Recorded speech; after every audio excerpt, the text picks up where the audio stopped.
DCI wameanzisha uchunguzi kuhusu kifo cha afisa wa polisi Calvin Okello baada ya mwili wake kupatikana ukining'inia ndani ya chumba chake katika kituo cha kibiashara cha Likuyani, kaunti ya Kakamega.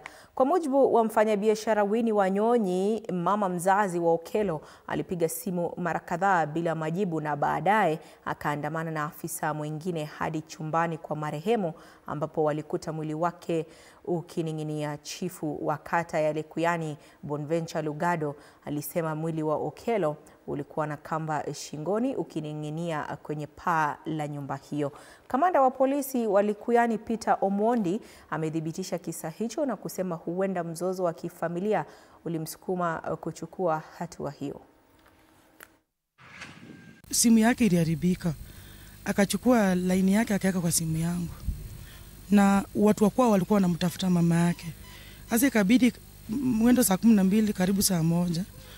Nikachukua mwenzake nikamwambia twende tumwangalie aongee na watu wakwao. Wakati tulienda tukapisha mlango imefungwa na ndani na kafuli. Tukaitisha kwa jirani, tukauliza jirani, huyu jirani yako ameonekana? Akasema sijui kama ako ama yuko, kwa maana yeye alikuwa ametoka. Huyo jirani alikuwa ametoka.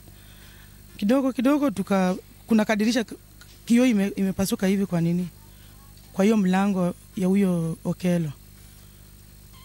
Kupika pasha hivi, huyo mwenzake kupika pasha hivi akaona amejitia kitanzi na kakamba hivi kayelo kadogo tu. Huyo afisa polisi alikuwa na stress na alikuwa anakunywa pombe kama stress. Na alikuwa anakunywa pombe sana. Hata ukikutana na yeye, angalia mwami, nini mbaya yenye nakusumbua? Niko tu na maneno inaniuma, bibi aliniacha, sijui nini. Mambo mengi sana yenye mwami alikuwa naye kwa kifua. Mwili wake umepatikana kwenye chumba ukiweza kwamba unaning'inia juu ya paa.